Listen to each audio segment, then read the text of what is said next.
pictures of her before I like her. She's fun. All right, let me make sure that I have it set up here and that it's on. Okay, is it? Nope, that's the old one. Let me go back to the other one. Yes, we are live, but I'm a mess. So let me get to my That's thing. okay. I feel like I'm a mess too. I'm like choking on whatever I'm choking on. So, Yeah, I like things that are really authentic, and this is pretty you authentic. know, I like to keep it real. Yeah, keep it Board real. members choke too. You know? Um, hi everybody. Jeanne Casteen here, Democratic candidate for Maricopa County School Superintendent.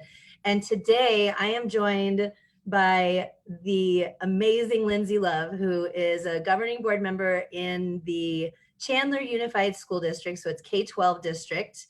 I guess I probably met you first time a couple of years ago. It had to have been like at an ASBA or NSBA. Yeah, I think it was one of like the ASBA conferences. Yeah. No, I'm lying. It was a banquet, I think. I think it was a Planned Parenthood luncheon. Oh, yeah. You know what? You are absolutely 100% right. Yeah. Yeah. It was a bummer that, I mean, like, come on, we all are just going to stay inside and be well behaved. But I did really enjoy that. Yeah. And seeing, because it was Gloria Steinem last year. And Yeah. I I don't, look forward to those luncheons. I was really disappointed that it had to be canceled. I understand why, of but course. I look Yeah. forward to them. Yeah. So, and you get to meet really cool people. Yeah. So, so Gloria Lindsay, Steinem got to breathe on me. that's, I wouldn't have taken a shower for like a month. Um, So, Lindsay, just go ahead and introduce yourself. Tell us a little bit about your day job and why you decided to run for the board, what, 2 years ago now? Yes, I was elected in 2018 and I decided to run. Well, let me just start. Like, I'm a licensed clinical social worker. And I've been working for like as a clinical therapist and now a clinical manager. My experience has been, God, like 6 years in the field as an actual social worker. Prior to that, I did like domestic violence work for one of the shelters out here. So I've been in the field for going on like 8 years, I think now, which is amazing. But my area of expertise was trauma, specifically with the ages 6 and up. So I did transition to adulthood stuff, which our transition to adulthood population is between the ages of 16 to 25, a very key population that we have, a lot of service gaps for. So a lot of the work that I did was in addressing some of those gaps. I have two nieces, which you might hear Quinn in the background. You might see her face anytime I'm on a conference call. She jumps in. And I have a nephew, and they all attend Chandler Unified. Quinn just finished her kindergarten year, which is exciting. But I got involved because there were a few high profile instances of racism within the district. And being that I had a niece and my nephew who was coming out as trans at the time, who had had experiences in the classroom that mirrored a lot of what we saw in the news. I thought it was important to be the change and be that social worker to kind of step up. I think that a lot of boards need social workers because we get in, we understand the system and what's going on and learn how to operate within that system as well as challenge that system. So I was really passionate about that in terms of like protecting our Black girls and protecting our LGBTQIA community.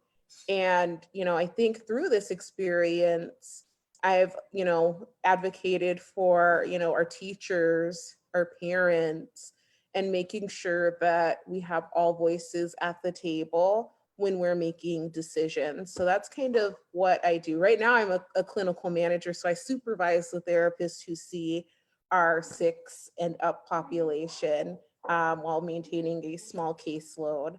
But that's me in a nutshell. Right on.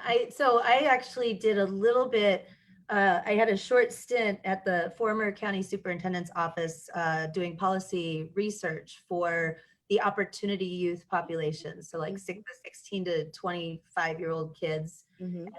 you know, really trying to connect them with meaningful opportunities because there's always so many gaps. And then it ends up, you know, being, which like, I don't understand why people don't want to just fully fund education in the first place, because like, it's so much easier to, you know, there's that quote by Frederick Douglass about how it's easier to, you know, something children instead of fixing broken men, you know. And so Yeah. like it's a huge, you know, and you know, people in on the other side like to talk about tax dollars and things like that. And so it costs about $127 billion a generation for us not doing enough to front load and make sure that everybody just has their basic needs met. But we could talk about that kind of stuff all night. Well, I think like just to kind of add on that, being a social worker, the first thing that they teach you is that society has always had very little value for children.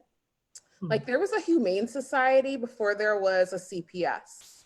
And before that, you know, children would be out on the streets. We didn't have child labor laws. So you'd find children as young as Quinn, who's like 6 years old right now, working and, you know, working late hours.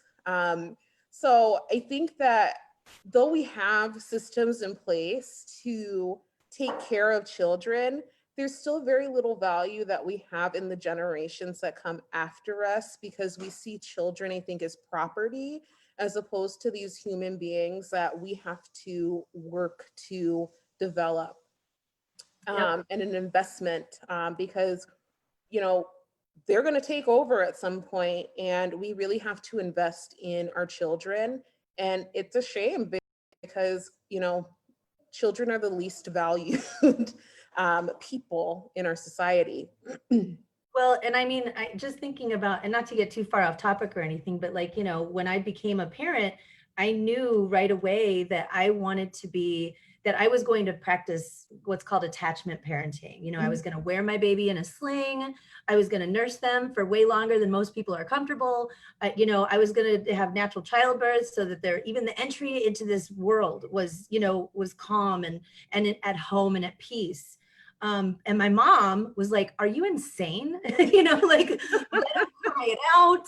You know, they can play in the street until it's dark outside. You know, and I mean, like, I wasn't a hover mom necessarily, but you know, there's definitely kind of a generational like bootstraps mentality. Just let you rub some dirt in it, kid. You're gonna be fine. You know, instead of maybe giving them guidance and stuff. So one of the things that I know that you know that's important to you and that you also catch a lot of grief about is this idea of equity curriculum, equity programs in Chandler High. And then before we went live, you were talking about e- equity and social emotional learning. So talk a little bit about what that's been like in your district, you know, getting everybody to buy in. How do you get the community to support it? That kind of stuff. Well, I think one of the things that I've discovered personally, I won't speak for the board as a body, is that when we're talking about equity and inclusion, or we're talking about social emotional learning, we're talking about them as if they are separate issues when they, you know, are one and the same. And I think that people do associate equity programs as, you know, oh, that's just for Black and Hispanic kids. The white kids fall into the social emotional learning piece.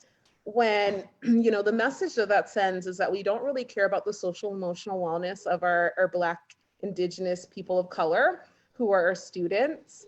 And we don't really care about our students who are white and, you know, their ability to interact within a diverse society, which we know that, you know, we're IT land out here, and Intel will tell you that they're becoming more and more diverse and bringing in more and more diverse families. And their expectation is that anybody that they hire knows how to work within a diverse society. Especially a diverse global society. So change, I think, for a community like Chandler, which is still very much smallish, if you will, is hard because we haven't really invested in equity before, and we haven't really invested in social emotional learning before, which is weird. When I got elected, we had a record number of teen suicides that year in 2018. And I've always been, kind of like questioning, like, why are the two systems working, separately when they really need to be working together to have that dynamic impact? So those are things that, I'm learning. I live in a place that is very conservative as well. And I wouldn't even say it's just a conservative ideology. I think we have a lot of extremists out here. And when we're talking about equity, they feel that equity is trying to take away the rights of Christian white men, which is interesting because that is not the conversation that we're having. So there's a rebellion. And, of course, because most of, their ideologies are grounded in white supremacy, their attack and their focus is going to go towards the Black women in the district. So it's going to go towards the Adama Salu, which is where it started, or it's going to go towards me. And, anybody who's vocal or a Black woman who has a seat at the table is threatening to them. So those are some things that I think that, I've discovered in doing this work. Like, I always knew that me as a Black woman was going to be interpreted differently when I say things as you as a white woman, right? That's been my experience throughout childhood and, in my workplace. But it's interesting when you mix politics in there. I bet. Very interesting. Yeah. Yeah. And children. Oh, yeah. Yeah. I mean, the things that, because, yeah, I admit that I have gone onto the YouTube channel and just sat and watched the next day after one of your board meetings, and the things that have been said to you were, well, just downright offensive and appalling and awful. Yeah. But I mean, I just couldn't believe how bold folks were in coming up to that lectern and wagging their fingers at you. Well, I think too, when you start talking about our Black Indigenous people of color who are our students, right? And they have been saying for years that they've experienced racialized bullying within the classroom from teachers, from other students, from SROs, right? And we didn't believe them. Not to say I didn't believe them. I did, because I was a student, a Black student within the district. So I very much experienced that. But, there's always somebody to come around and play the devil's advocate and try to make these people, or try to make us, question, are you sure that it was racism? Are you sure that it wasn't your body language? Are you sure that it wasn't your tone? Like, maybe you're misreading this. Even when I was getting attacked, which was clearly racist, I had, colleagues, who were on other school boards try to silence me and tell me, it's not racist, you just have to see the other side. And my response was always, I will refuse to see the other side of racism or, any bigotry that is invested in dismantling the humanity of other people. Yeah. Including myself. We really have to stand up as leaders and believe our children when they are saying that they are experiencing this in the classroom. And I think a lot of the things that happened to me really do shed the light. And now that the gentleman who was really targeting and harassing me has dropped out, because he was so extreme with a lot of the things that he was saying. I have people who were, my biggest critic coming in, like, yeah, we were there with you all along. And it was like, no, you weren't there. And that is the problem. And I shudder to think what you were doing when the students in your district are experiencing the things that I was. And luckily I had some power to where I could defend myself, but they don't. So what are we doing? Yep. Before, and before we started live, I was talking about how, I needed to be really self-reflective and really just kind of listen for this last week, and this is, and I think of myself as somebody who, who has worked my entire professional career, with marginalized communities, whatever, blah, blah, blah. But I always have something to learn, I always, and that's what I think educational leadership looks like. Each and every one of us who are in positions of leadership need to always be self-reflective, and we need to always be willing to learn new things. We need to be willing to confront those uncomfortable, truths, whether it's about ourselves or our community or even family members, and when we see something, we absolutely need to say something.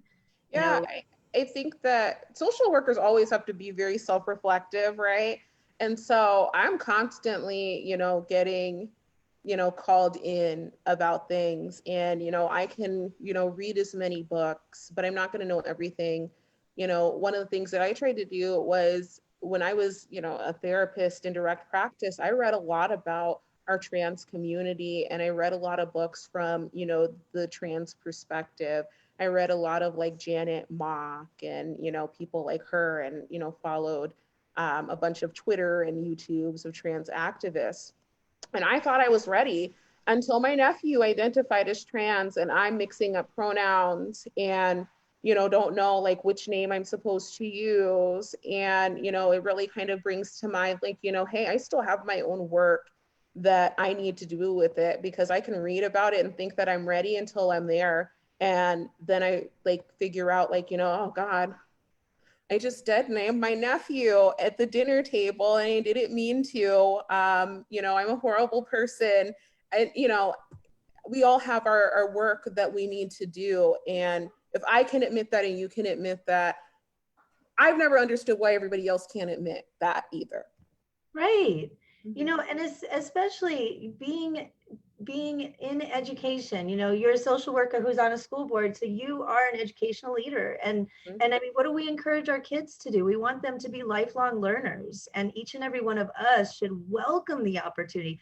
Man, I'll tell you what, if I had an unlimited supply of money, I would take classes for the rest of my entire life, and feel very lucky and fortunate to be able to do so. So if I have an opportunity to learn something, and not only just learn it, but like bring it back to so that it can affect people on a macro level, well, I'm going to do that, and just thinking about, like, I think too, sometimes with education, we kind of get stuck in these like mindsets and, oh, well, we've just always done it that way. That's how the system works or whatever. And it's not until you really start to examine it from every angle. I remember Phoenix Union High School District does a really, really good job with, they have all kinds of different professional developments, and they have a series on implicit bias. Mm-hmm. And so in my district in Creighton, we made sure that pretty much anybody who wanted to, starting with leadership so that it could, so they could bring it back, but they would have an opportunity to be able to sit in this professional development. Mm-hmm. And, it was really important to, one of the things that was brought up was dress codes. And, like I personally, I'm not a big fan of the dress code, mm-hmm. but I wasn't really able to speak to it from all of these different perspectives. Yeah. You know what I mean? Because I have a daughter who's like 5'11", and so it doesn't matter what shorts she's wearing. She's just got really long legs and the shorts are short, and I don't care, yeah. Like I don't care. But there would be incidents that I would hear about where, she might get sent home from school, or they would, and then she'd lose time in the classroom and stuff like that, so all of these policies that we are privileged enough to be able to have a voice and have a seat at the table, like, we need to really examine those policies and make sure that we are not shutting out any of our kids or pushing out any of our kids. Yeah. I'm laughing because I was just reading this chapter of Push Out by Monique Morris for our CEA book club. And it was talking about dress codes, which, I've always known that dress codes can be pretty oppressive and targeting towards certain groups. But, I think that the accounts in that book are from students. And I think that, because we don't have a lot of value in children and what their narratives are, children are very clear as to what is going on and can explain to you, hey, you know, I am a Black girl and I walked in with the same set of shorts that this white girl had on, and you gave her a pass to class, but I've got to go home and be late to my class and change my shorts because they make you uncomfortable. And why do they make you uncomfortable? And I think that it's accounts like that that we really need to start paying attention to, and we really need to have that access to those narratives, which, you know, I think when we were talking before, we talked about how it's always the same parents that come to meetings and the same parents that email, but you don't really get the parents who, you know, don't have the access to those spaces because they're working or they don't have transportation or there's a language barrier to come in and talk about those things. Yep.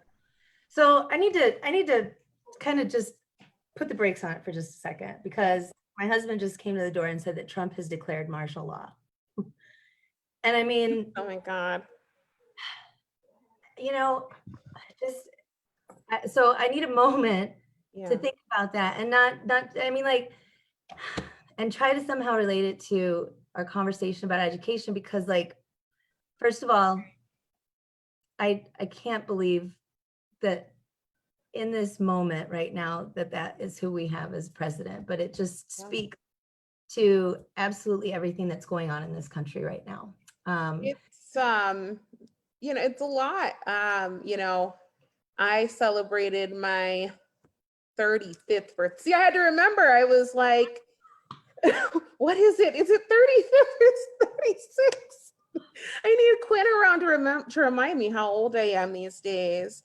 And, you know, I was being really reflective on the fact that, you know, we have so many young Black people who did not make it to where I am right now because of police violence and violence towards Black bodies, or even, like, I shared that I have a friend who passed away at the age of 30. I think she made it to 30 and a half because of a breast cancer, very aggressive form of breast cancer. I'm gonna cry, that attacks Black women. And I think just seeing, you know, these same things play out with health disparities and, you know, danger to Black and Indigenous people of color in our bodies. And I understand this as an adult, but to be a child growing up in all of this. Yeah, I mean, and, you know, I was having a conversation with another white education advocate and someone I consider an ally, and who also is very self-reflective. And, you know, we were talking about, you know, so she has some friends who kind of schooled her a little bit and just kind of explained, you have to think about this generational trauma that exists within our community, and how that affects our children, you know, how it affects our entire community. And, you know, we've seen it, right? Like, played out in what's happening right now is something that's played out in public schools for a long time, right? You know, having SROs, having police officers on campus, you know, and I was telling you this before, with everything that's gone on this week, the very first thing I thought of was a missed opportunity for me, you know, because we were voting on whether to renew the contract with the city of Phoenix and continue with our SROs. And I thought for sure I was going to vote no. And then community showed up, parents, teachers, everybody showed up. And so the first thing I thought of, with everything that's going on, everything that I'm seeing on TV and have been seeing for my life as well, but only within, I'd say, the past 10 years or so, it's been something that I've really seen and really at least been able to try to understand and fight against. But, you know, she said about the generational trauma, and I'm sorry, for me with that vote, I missed an opportunity, and I won't, and that's the thing. I don't ever want to miss another opportunity again to stand up for each and every one of my students, you know, because, you know, they may be fantastic on their school campuses. They may coach soccer. They may, you know, do all kinds of stuff, but they're part of this systematic kind of police state that has really negatively affected communities and really our whole country, you know. So I want to make sure that every single vote, every agenda item that I bring, every resolution that I fight for, that I am not somehow missing out on this group or that group. And I want to make sure that everything that I do with their very best interests in mind. And if it's uncomfortable for some people, well, so be it. That's fine. We Yeah. can all be uncomfortable for a minute. I think that that's, just it right there, Jeannie, is that I think that people get in this role wanting to make some, really dynamic changes. And, we're really good about talking about the changes that we want to make while we're running, right? But, when we're at the table, I think that sometimes we lack bravery. And, it's not like, I think school boards in general, because you're one person on a 5-member board, that can be like difficult. You have, people from the community, like within your situation, like you were intending, on voting a different way until the community came in and very vocal about, wanting SROs, right? But we get a lot of attacks from the community. And I think that, silences, us and, silences our students, because a lot of the times it's people who are coming in and speaking up on this. We haven't talked to our students, and how they perceive these things, right? Like they have the least amount of access to us as board members. I can count like maybe on one hand how many students have actually, reached out to me as a board member, right? Because they don't understand that process. But it's hard, and and I think that we sometimes lack that bravery to do what we know is right in the face of all of these criticism. Yep. And again, it's not easy, and it might make us uncomfortable, and that's all good stuff, because we need to be lifelong learners and people who are willing to be open-minded and to be nimble, and change things up when we learn new information, Yeah. even though it's just new to us, right? Yeah. All right, let's see. There's 3 minutes. So I want to try to end on, I always try to end on something a little bit lighter. So I have a surprise for you that I'll get to in just a minute. But what? You're gonna shock me even more. It'll be a good shock, and you're gonna love it. I promise. But so tell me, what's something that you do, as a hobby, something that you just really enjoy to do when you're not saving the world? I've really enjoyed cooking. So I've been working from home since the second week of March. And I was on keto. I've not been good about keto since this whole thing, but I'm giving myself grace. But I got home and I wanted to make lunch, and I'm like, God, our cookware is not really sufficient. And I was watching all these cooking shows, and I was like, God, I really want a skillet. I really want a Dutch oven. So I replaced all of my cookware. And I've just been cooking. Like yesterday, I did the cooking for my birthday and did a shrimp boil for me and my mom. And we had, our family over, our family who's been social distancing. So it was my sister and her kids and husband, and then us. And, cooking has been, my stress release. So that's like one of my hobbies. That's what playing Barbies with Quinn. I've been doing a lot of cooking, a lot of eating. I've been getting new, like there's a burn. I have a burn. Oh. Yeah, I have another burn because we were like barbecuing, and so I grabbed something from outside. It was like, a pan. It was really hot, but I had on my bathing suit, and so I have a burn also right on my belly button. So that's cute. Yeah. And then I've been doing a lot of eating, but I think I saw those are like the teal colored. Those are really nice. Yeah, so I got them for my mom for like Mother's Day because I replaced her cookware, right? As I'm replacing mine. And she was cooking, and I got her 2 more frying pans that she wanted for her birthday. And she was commenting on the fact that, like, God, these dishes are so much easier to cook on than my old ones. You were so right. So everybody's enjoying the new dishes, and I cook all the time, so they're loving it. We're Oh, eating our stress away. I'm glad that you are I'm glad that you're surrounded by family right now, too, Mhm. because it's not. I have a lot of friends who live alone or whatever, and I know it's really hard right now. So I'm glad to hear that you're all like one big happy family together, Oh, and that you play Barbies with Quinn. Okay, so this I just wanted to. I made a little special like GIF. Okay, wait, I got to share the screen. I haven't done this before. Let's see. There we go. Share the screen. Am I doing it? Okay, here we go. Do I have it? So this is my favorite picture of you and me together, and I turned it into a GIF. I think I know which one you're talking about. Can you see it? Yes.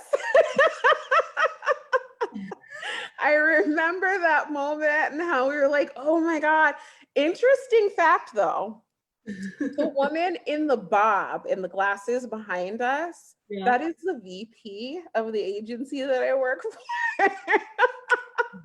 Oh man. Okay, now I don't know how to stop sharing this. Oh, there it goes. Stop sharing. Okay. So anyway, see, I knew you'd like that. I love it. That was my like favorite picture. That was my favorite event because we saw a lot of people there. We were like, oh my God. Yeah, no, it was really fun. It was really fun. And I'm so glad, honestly, I'm so glad that this worked out because it was Yeah. very last minute. And I'm so glad that you were here.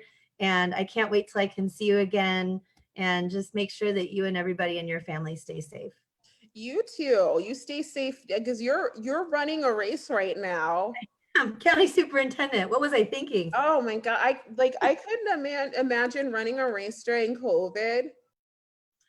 It's a game changer, but I like because the whole thing has been a big journey, and so every time I'd feel that kind of little earthquake. It's like, okay, all right, it's another learning opportunity. I get to grow some more, so that's the attitude I try to have. So You're closer to completing a very big goal. So, I have faith that you're going to win. I still have to send you my endorsement stuff, but but I have faith that you are going to win, and education in Maricopa County is going to be great.